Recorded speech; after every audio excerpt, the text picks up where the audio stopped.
The dust comes first, always the dust, rolling low across the cracked field like something alive, and then the truck behind it, and Caleb Mercer stands at the edge of a dying orchard, watching a stranger he does not yet know is about to lose everything. The air smells of scorched grass and old iron. His dog stands beside him, ears up, body still, the way she goes still only when something is wrong. The well behind the farmhouse has not given clean water in 3 weeks. The man who owns this land does not know that 2 miles down the county road a black sedan is already turning toward his gate. Caleb had not planned to stop here. He had been driving south through the valley with no destination that mattered, a duffel in the bed of his truck and the German shepherd named Juno asleep on the passenger seat, when he saw the sign, hand-painted on a board nailed to a fence post. The letters had faded almost to nothing, but he could still read the name underneath the peeling paint. Hollis. He pulled over before he understood why. He sat with the engine ticking and his hands on the wheel, and Juno woke and looked at him, and he found he could not drive on. If this story stays with you, take a moment to subscribe and stay until the end. Some debts take years to come due, and this one had waited a long time. The valley was called Ardennes, a stretch of central California ranchland that had been green once and was not green now. The drought had been 4 years building. Wells dropped almond, trees turned brittle. The men who had farmed here their whole lives stood in their fields at dusk and looked at the sky, the way sailors look at a sea that has stopped giving fish. Caleb had read about places like this in the news during the years he was overseas, but reading was not the same as standing in it, feeling the ground crack under his boots like old bread. He was 39 years old, tall and lean in the way of a man who had spent 2 decades carrying weight he did not talk about. His hair was cut short, dark, going gray at the temples, and a thin scar ran along the left side of his jaw, where a piece of metal had found him in a country he no longer named out loud. He had been a Marine. He had done 3 tours and then 4 years driving a relief truck for a disaster agency, and somewhere in all of it, he had stopped being able to stay anywhere longer than a season. His eyes never quite settled. They moved across a room, a road, a field, marking exits, marking shapes, the habit of a man who had survived by never fully resting. Juno was 6 years old, a working-line German shepherd with a tan and black saddle coat, broad through the chest, with one ear that had a small notch near the tip, from a fence she had gone through to reach him on a bad night years before. She had been a military dog once, retired early for a leg that healed wrong and then healed right. She did not bark much. She watched. When she trusted a place, she lay down. When she did not, she stood, and she was standing now, and Caleb trusted that more than anything a person could have told him. The farmhouse sat at the end of a long dirt drive, white paint gone gray, a porch sagging at one corner. An old man came out onto that porch as Caleb's truck rolled to a stop, and he stood there with a hand shading his eyes. He was somewhere past 70, stooped a little, thin through the shoulders, with thinning white hair and a face weathered to the color of saddle leather. He wore a flannel shirt washed soft, and a pair of canvas trousers held up by suspenders. He did not look afraid of the stranger in his yard. He looked tired in a way that went past the body. Caleb stepped down from the truck and stood with his hands loose at his sides. Juno came around and sat against his leg, watching the old man, and then after a moment she lay down in the dust. Caleb felt something loosen in his chest. At that, the dog had decided. "Help you," the old man called. "Name's Mercer," Caleb said. "I saw the sign Hollis. That you?" "Ilden Hollis," the man said. Been Hollis on this land 60 years. He came down the steps slow, one hand on the rail. You lost no! Sir Caleb looked out at the dead field, the brittle trees, the dry ditch running along the road. I knew a Hollis once, long time ago. Different place. Eldon stopped at the bottom of the steps. Something moved behind his eyes. A careful thing, the look of a man who had learned that strangers who knew his name usually wanted something. Lot of Hollises in the world, he said. There are, Caleb agreed. He did not push it. He had learned that too, over the years, that you did not pry a door open. You waited by it. You got water trouble out here. The old man's jaw worked. Whole valleys got water trouble. He glanced at the dog lying calm in the dust, and some of the wariness went out of him. Well's been giving mud 3 weeks. I've been hauling jugs from town, 40 miles round trip. He said it plainly, the way men say a thing they have decided not to complain about. Caleb nodded. He looked at the house, the barn behind it leaning the way the porch leaned, the orchard dying in rows. And he made a decision he did not fully examine, the way he had made most of the decisions that mattered in his life. I'm handy with a well pump, he said. I could take a look. No charge, I got nowhere I need to be. Eldon studied him a long moment. Out on the county road in the distance, a vehicle slowed and then sped up again, and Juno lifted her head and watched it go. Neither man noticed the dog do it. Suit yourself, Eldon said finally. Can't pay you much.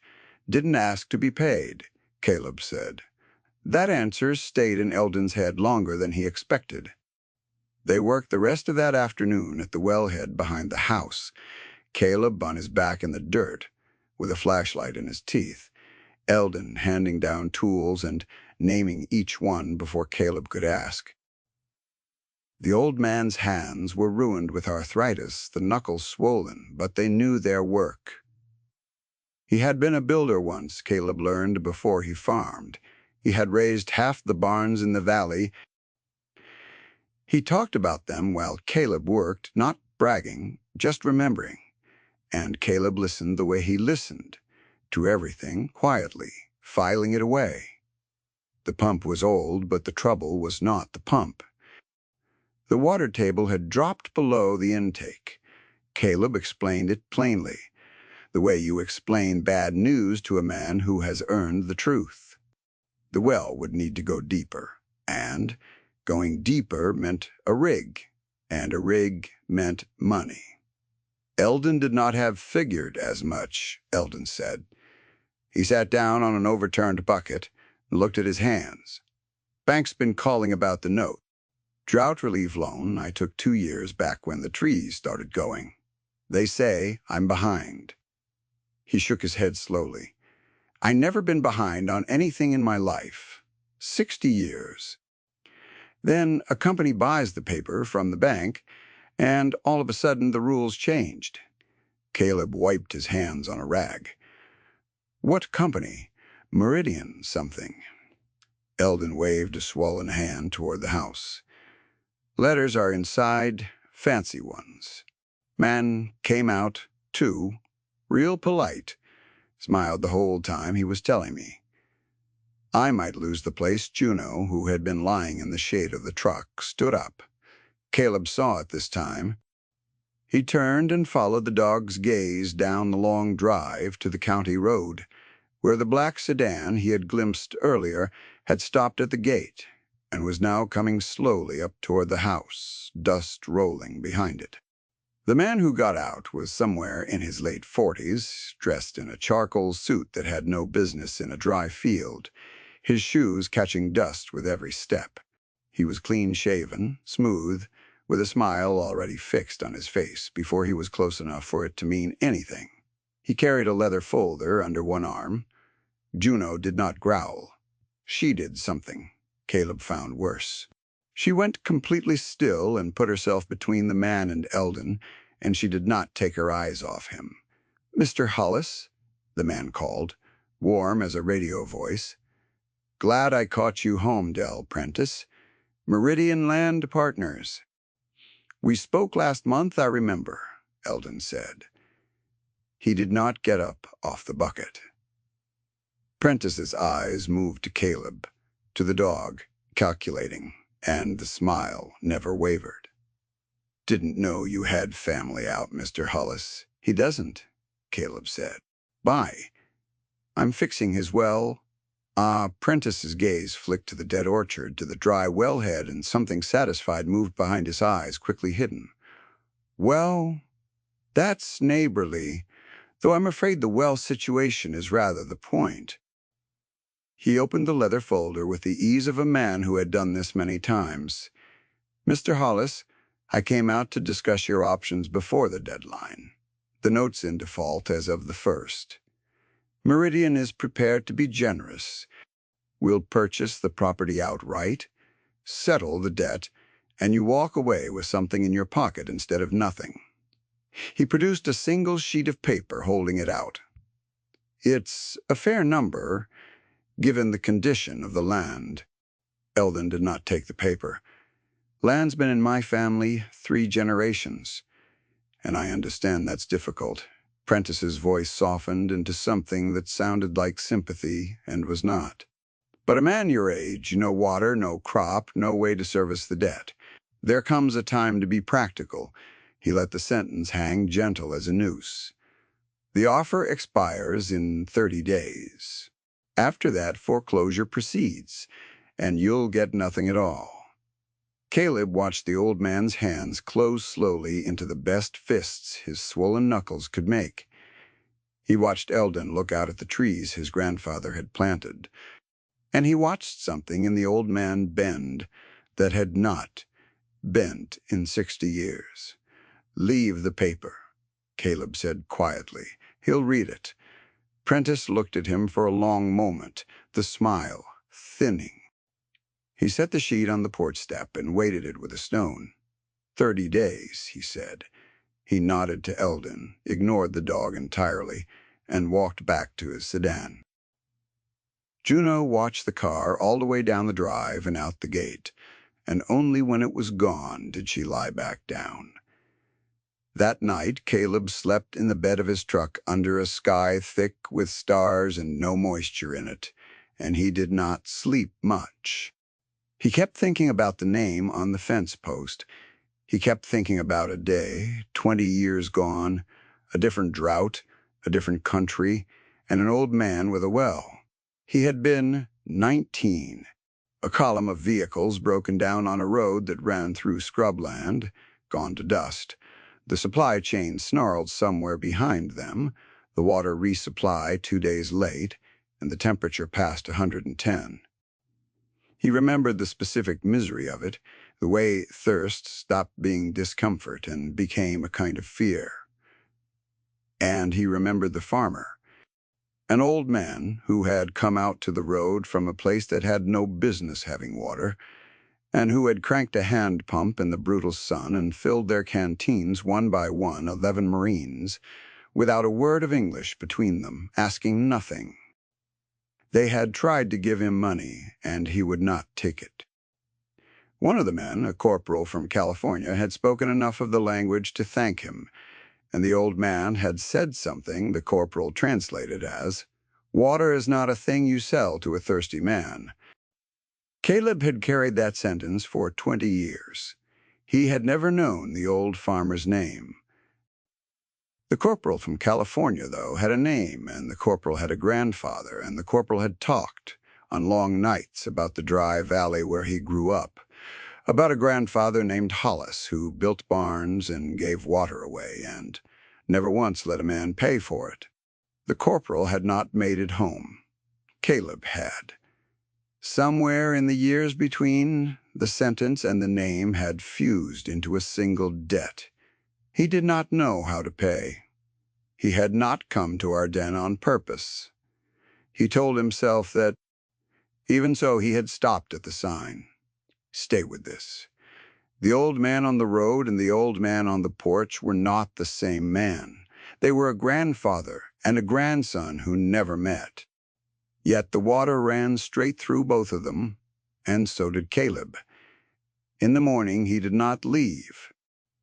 He drove into town for parts he paid for out of his own pocket, and he told Eldon they were scrap he had lying around, and the old man knew it was a lie and let it stand because some lies are a kindness. The town was called Vera, a single main street with a feed store, a diner, a hardware shop, and a bank, with the Meridian name now stenciled small in the corner of the window where the old bank's name used to be. Caleb noticed that.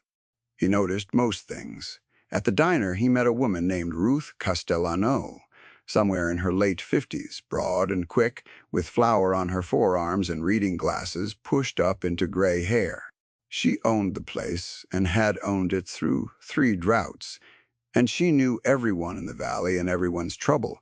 When Caleb mentioned he was working out at the Hollis place, her whole face changed. "Eldon," she said, setting down a coffee he had not ordered, "how's he holding up?" It was not a question. "He's losing the farm," Caleb said. "Company called Meridian." Ruth's mouth went flat. She slid into the booth across from him without being asked. "You're the 3rd one this year," she said low. "Meridian. They bought the bank's farm paper, all of it, last spring. Then the wells started failing, all up and down the valley at once." She let that sit. "Pruitt Place north of here.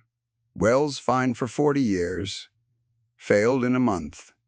Meridian bought it for the debt." She turned her coffee cup in a slow circle. 3 farms. All of them had loans Meridian held. All of them lost their water inside a season. And every one of them sat on the same aquifer. She looked at him. "You ever know a well to just quit all at once when the one a mile over runs fine?" Caleb thought about the water table, the intake, the simple physical explanation he had given Eldon. And he thought about 3 farms on the same water, failing in sequence, every one of them holding a Meridian note. "No," he said slowly, "I never did." Juno, lying under the table, put her chin on his boot. He drove the county roads with a county plat map Ruth had given him, and he found what he was looking for at the north end of the valley, on the Pruitt place that Meridian now owned. A new well, a big industrial rig, fenced and locked, pumping day and night into a holding pond. The water going not to crops, for there were no crops, but into a pipeline that ran east toward the county line. He stood at the fence with Juno and watched the pump arm rise and fall, and he understood. Meridian was not buying drought-ruined farms. Meridian was creating the drought, one farm at a time, by drilling deep and drawing the aquifer down beneath the smaller wells, and then buying the dried-out land for the price of the debt, and then selling the water east where water was worth more than almonds had ever been. It was not weather. It was theft with a smile and a leather folder. He stood there longer than he should have, the heat coming off the dry ground in waves, and he counted the things that did not add up out loud, the way he had been taught to count a thing he meant to remember. A rig that size cost more than every farm in the valley put together. No company spent that to water land it had let die. The pond was not for crops. The pipeline did not run toward any field. It ran east toward money, and the only crop Meridian was growing out here was ruin, planted carefully, harvested cheap. Juno stood at the fence with her ears forward and her weight low, reading the place the way she read. A man who smiled too much, and Caleb put a hand on her head and felt her not relax. He did not climb the fence. He had learned, over the years, that the wrong move at the wrong time burns the only evidence you will ever get. He stood at the public edge of the road and he photographed the rig, the pond, the pipeline, the meter housing with its serial numbers, the no trespassing sign with Meridian's name. He wrote down the time. He drove the pipeline east as far as the roads let him, and photographed where it crossed under the county highway. And then he drove back to Eldon's, and he did not say what he had found. Not yet. Because a thing like this you do not say until you can prove it, or you frighten the people you mean to help into doing something that gets the proof destroyed. The next days he made a study of patience. He fixed what he could fix at the Hollis place, the porch corner, the barn door. The truck Eldon could no longer crank, he hauled water. He let the old man teach him to read the trees, which ones might still come back if the water did, which were gone. And in the evenings on the porch, Eldon began to talk, the way men talk to someone who does not push. He talked about his wife, dead 4 years now, buried under the one oak the drought had not killed. He talked about his son, gone to the city, who called on holidays and did not understand why his father would not just sell.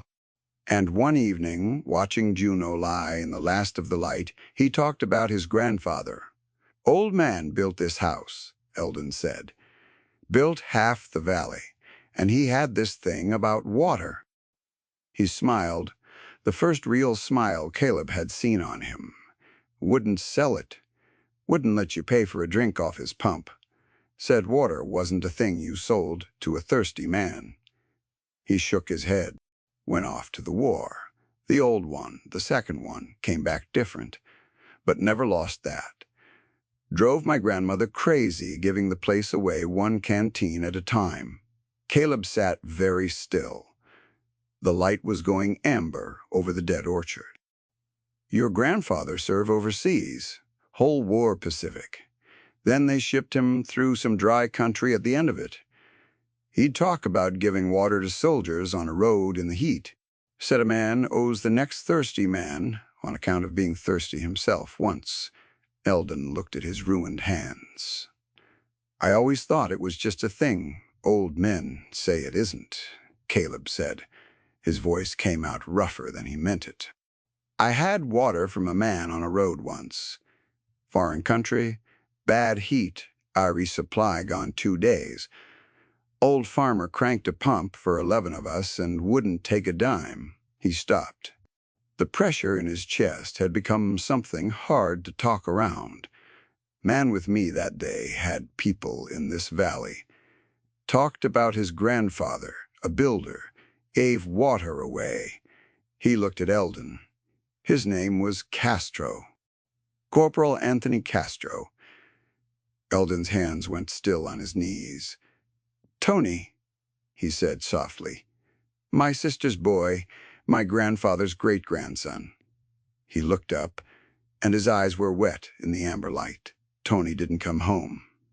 "No," Caleb said. "He didn't." Neither of them spoke for a while. Out past the porch, the wind moved through the dead trees with a sound like dry paper.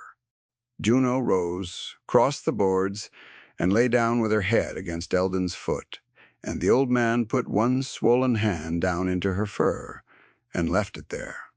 "You came here on purpose," Eldon said finally. "No," Caleb said. "I came here because I couldn't drive past the sign. I didn't know it was you. I didn't know any of it." He looked out at the orchard. "But I think I've been driving toward this valley for 20 years without knowing the road." That hit the old man harder than either of them expected, and for a long moment he could not speak. And the dog stayed where she was, and the light went down behind the western hills, and something that had been carried too long. Carrying a thing down, though, is not the same as setting it right.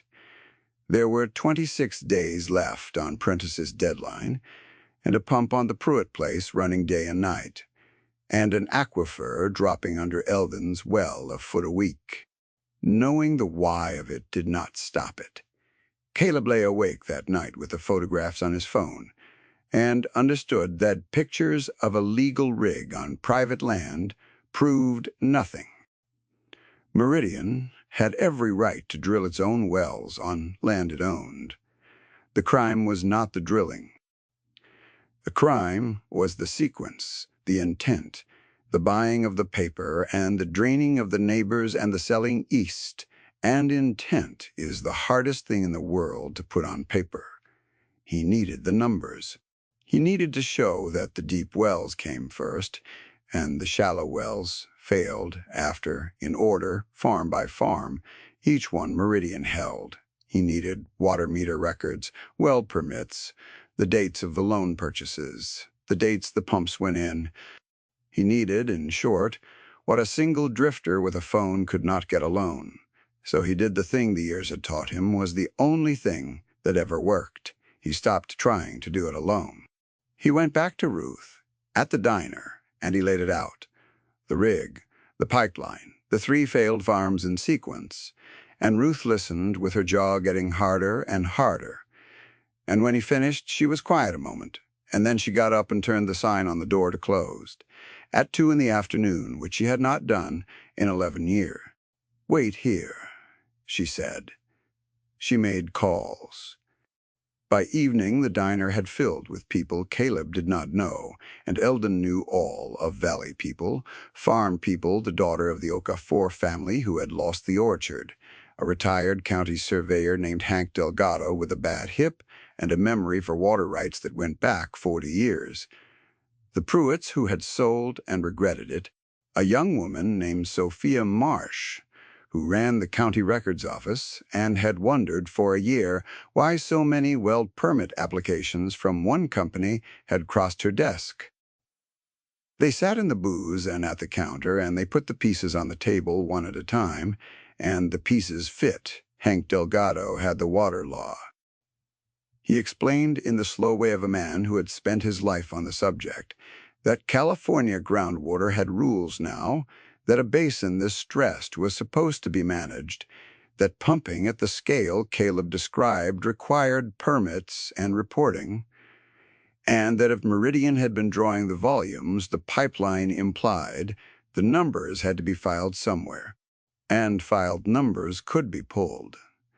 Sophia Marsh said she could pull the permit dates. The Okafor daughter, whose name was Adaze, said her family's had been tested by a private firm before they sold, and she still had the report. And the report said the drop was too fast and too localized to be natural, and the firm had been told by Meridian's buyer to leave that line out of the final version. She had the original. She had kept it out of spite, she said, and now she was glad. She set the folder on the counter and slid it down to Caleb, and her hand did not shake, doing it, though the rest of her looked like a woman who had not slept since the orchard went. "They told my father he was lucky," she said quietly, "standing in his own dead trees. And the man told him he was lucky to get anything." Hank Delgado leaned over the maps with a pencil stub and drew the aquifer the way he saw it. In his head, the slope of the water under the ground, the way it ran south and downhill, and he tapped each failed farm in turn and named the date its well went dry. And Sophia Marsh read the deep well permit dates off her phone. And for every date Hank tapped, there was a Meridian rig that had gone in 2 or 3 weeks before, just upslope, just enough. Nobody in the diner said anything for a moment. Then Ruth refilled every cup on the counter, because that was the only thing she knew to do with her hands when she was angry. And the talk started up again, low and steady, the sound of people deciding together not to lose. Caleb sat at the end of the counter, with Juno at his feet, and watched a community he had known for 2 weeks assemble a case he could never have built alone. And he felt the thing he had spent 4 years on a relief truck trying not to feel, which was that he wanted to stay. He pushed it down. There was work yet. Over the next 18 days, the case came together piece by piece, and Meridian, which had not stayed alive by being careless, began to push back. Prentice came out to the Hollis place a second time, the smile a little thinner, and found Caleb on the roof of the barn and Juno in the yard. and a half-dozen valley trucks parked in the drive, and he did not get out of his car for long. A man from Meridian's office called Sophia Marsh's supervisor and suggested her position was being reviewed. A notice appeared on Ruth's diner from the county health office, an inspection that found nothing because there was nothing to find, but cost her 2 days closed. The private testing firm A Days had hired sent her a letter reminding her that her report was their property. The pressure came the way it always came in these things, not as violence, never as violence, but as 100 small institutional hands pressing down on people who had less power than the thing pressing on them. And one by one, the valley people held. Sophia pulled the permit dates before her access could be cut, and they told the story plain. Meridian's deep wells had gone in first, each one weeks before the neighboring shallow well failed, the failures marching south down the aquifer in the exact order Caleb had seen on the map. Hank cross-referenced the pumping volumes Meridian had been required to report against the recharge rate of the basin and showed the draw was 4 times what the basin could sustain, all of it leaving the valley through the eastern pipeline.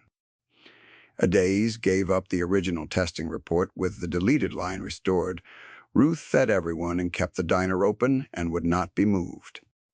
And Caleb, who knew how to organize a thing so that it could not be made to disappear, made copies of everything, 3 sets, and put one in the hands of a reporter from the regional paper who had been writing about the valley's water for a year, and one in the hands of the county groundwater sustainability agency that was legally obligated to act on it.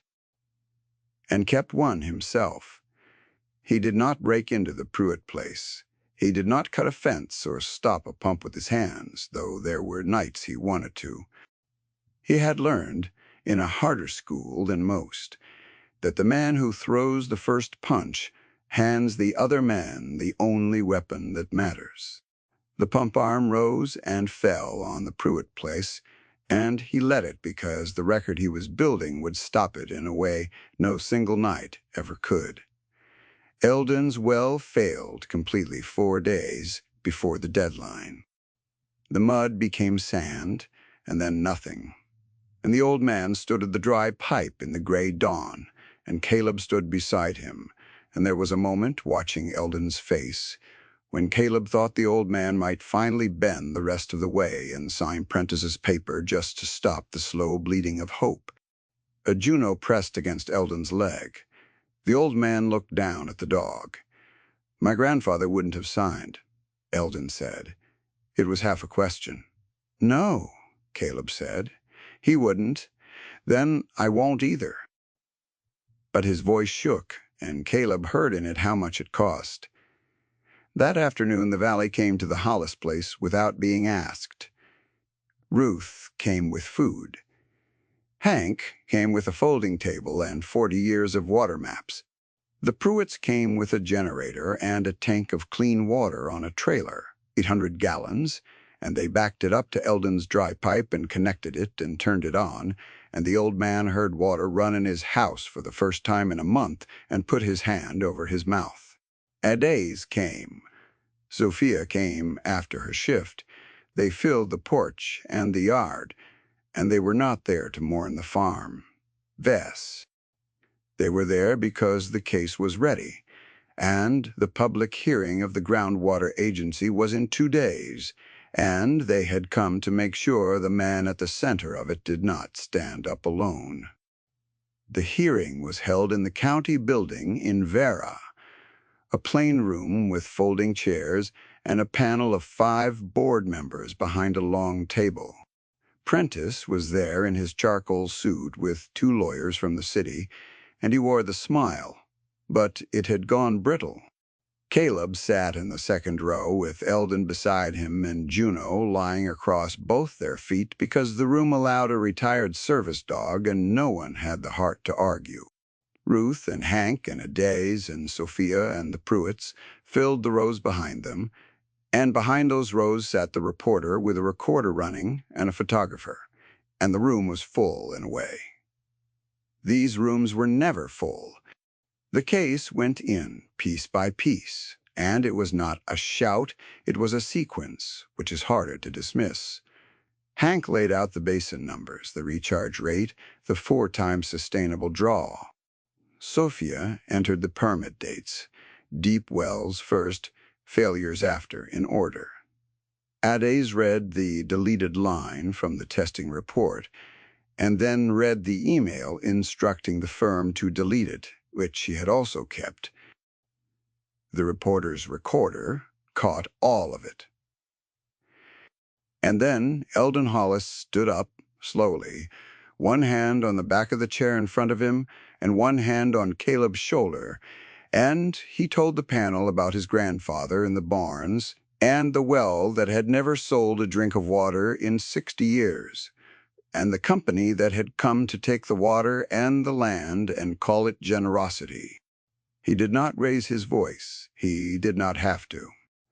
Prentice's lawyers objected, maneuvered, asked for delays. The smile worked hard.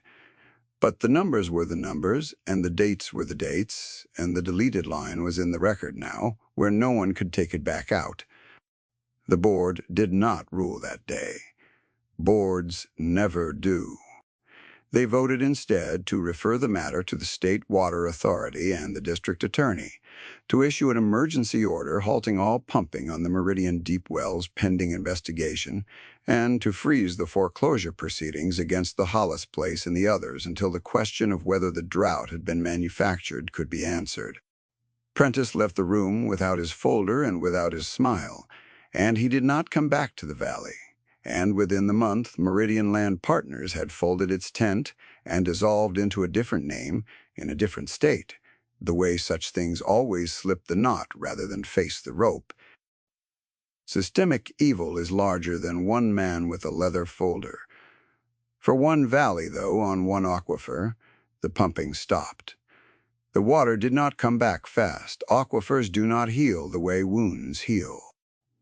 With the deep well shut off, though, through the first wet winter the valley had seen in 5 years, the table began slowly to rise.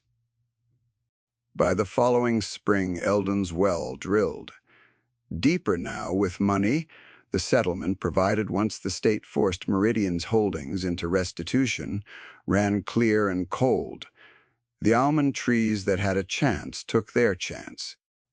The orchard came back in rows, not all of it, but enough.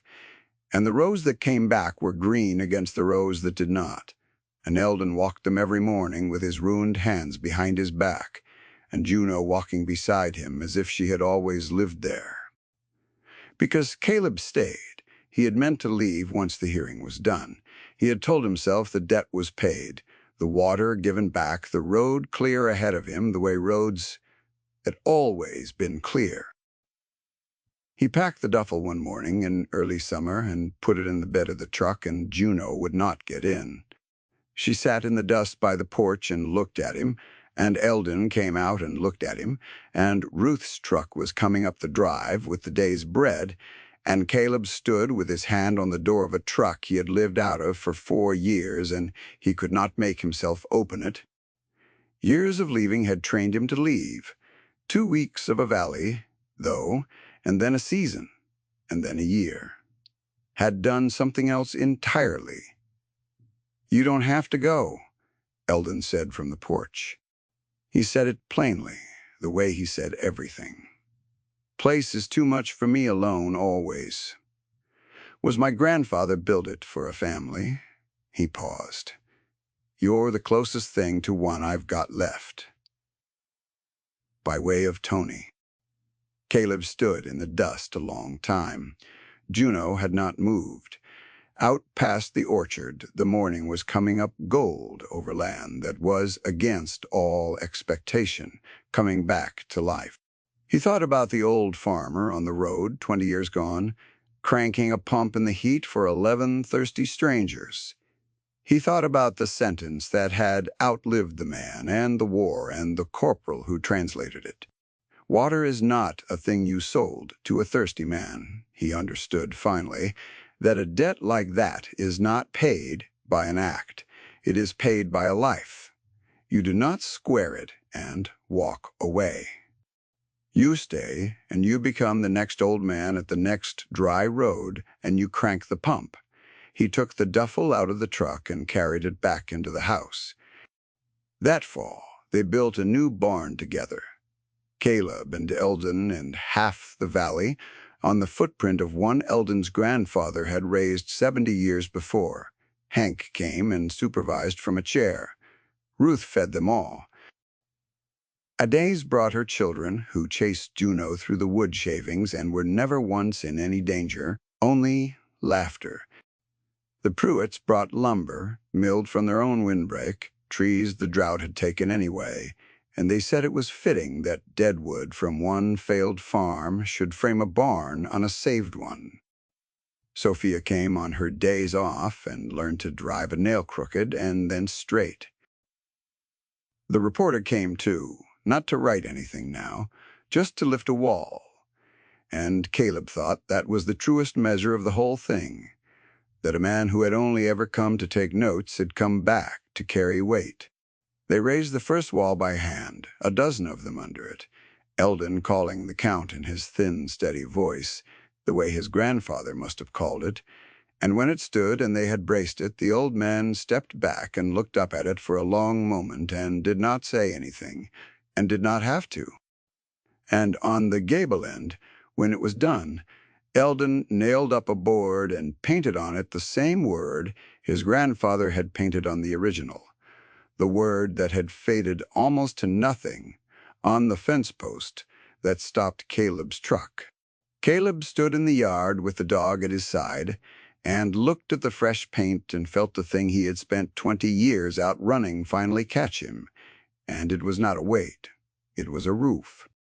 In the evenings the well ran clear, and the trees that had lived stood dark against the sky, and an old man and a younger one sat on a porch that no longer sagged, and a German shepherd lay between them in the last of the light, having decided on the first day that this was a place she could lie down. If you have ever carried a kindness so long, you forgot where you were taking it. Hear this. The water you were given was never meant to stop with you. It runs through you toward the next dry place, the next tired hand, the next old man at the end of a road. And the giving of it back is not a loss. It is the whole point of having been given anything at all. We are each of us holding water that belongs to someone we have not met yet.